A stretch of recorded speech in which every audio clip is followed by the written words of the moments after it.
মোহিনী বিদ্যা, মোহিনী সাবিদ্যা, আকর্ষণী বিদ্যা, রাজমোহ বহু দূর থেকে করুন নারী পুরুষ ব্যক্তিকে আকর্ষণ। অচুক সাবরি মোহিনী মন্ত্রের দ্বারা মনে মনে ভালোবাসছেন কাউকে, করুন আকর্ষণী বিদ্যা, মনকে তার আকৃষ্ট করুন আপনার প্রতি।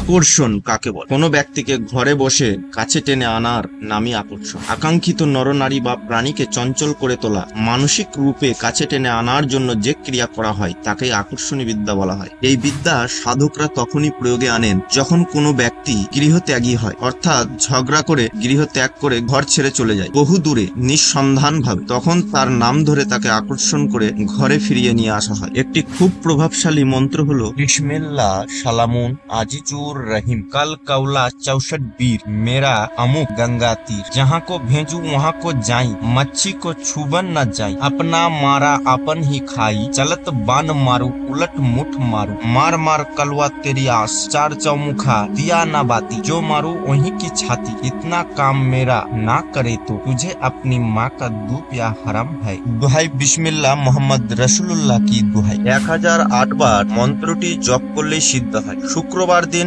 একটি ঘিয়ের প্রদীপ জেলে গুগল ধূপ দিয়ে এক জোড়া ফুল ও এক জোড়া সন্দেশ দিয়ে বসে মন্ত্রটি সিদ্ধ করে নেবেন। তারপর এই মন্ত্রটি প্রয়োগ করলে এর প্রভাব আপনি নিজেই বুঝতে পারবেন। বায়ু রূপে বহু দূরের ব্যক্তিকে কাছে টেনে আনার একটি মন্ত্র হলো ওং হ্রিং রক্ত চামুন্ডে ত্রু ত্রু অমুকং আকর্ষায় আকর্ষায় হ্রিং কট বিকট ঘোর রূপিণী স্বাহা। এই মন্ত্রটি অতীব তীব্র এবং পরীক্ষিত এবং সহজ পদ্ধতিতে কার্যসিদ্ধ হয়। এই মন্ত্রটি মুখস্থ করে নিয়ে দুপুরবেলা ভাত খেতে বসার সময় প্রথম 7 গ্রাস অন্ন এই মন্ত্রে অভিমন্ত্রিত করে 7 গ্রাস অন্ন ভোজন করিলে যদি সেই ব্যক্তি জীবিত থাকে তা হইলে 7 দিনের মধ্যে সেই ব্যক্তি ফিরিয়া আসে। এটি একটি খুবই তীব্র আকর্ষণী মন্ত্র। আসুন এবার আপনাদের মোহিনী মন্ত্র দিই। এই মোহিনী চেষে মোহিনী নয়, এটি একটি রাজমোহিনী মন্ত্র। মন্ত্রটি হলো আকাশ থেকে নামলো বামনি কোথায় পেল রাজমোহিনী। এই মোহিনী কি হয়? কানা হয়, খোড়া হয়, বোবা হয়, যাকে যা বলি তা হয়। এ মোহিনী লাগ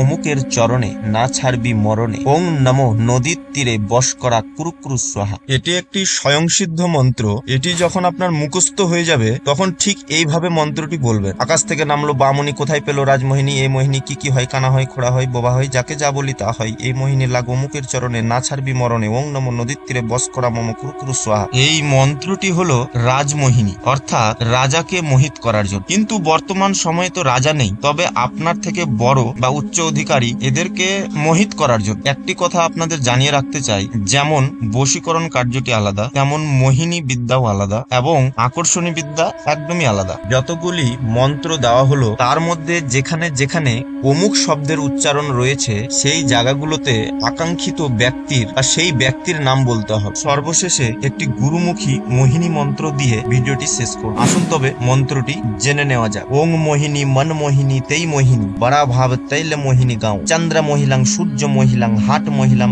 एक बचा पहले मोह राजा प्रजा पांचे मोह त्रिलक के देवता मोहिनी 3 पाजा हम ना मोहिची मोहिचे गुरु एकर आगे श्रीमन महादेव की आज्ञा मोह मोह शीघ्र मोह यदि ना मोहित हलो जुबरी काली मा फखरा জানির দোহাই রইল। এই মন্ত্রের দ্বারা পশু পাখি মানব তো ছাড় দেবতারাও মোহিত হয়। অতএব মন্ত্রটির সদুপয়োগ করবেন, অন্যথায় মন্ত্রটি প্রয়োগ করিবেন না, না হলে এর দুষ্পরিণাম ভোগ করতে হবে। পরবর্তী ভিডিওতে আমরা মা তারার সাধন প্রণালী নিয়ে উপস্থিত হব।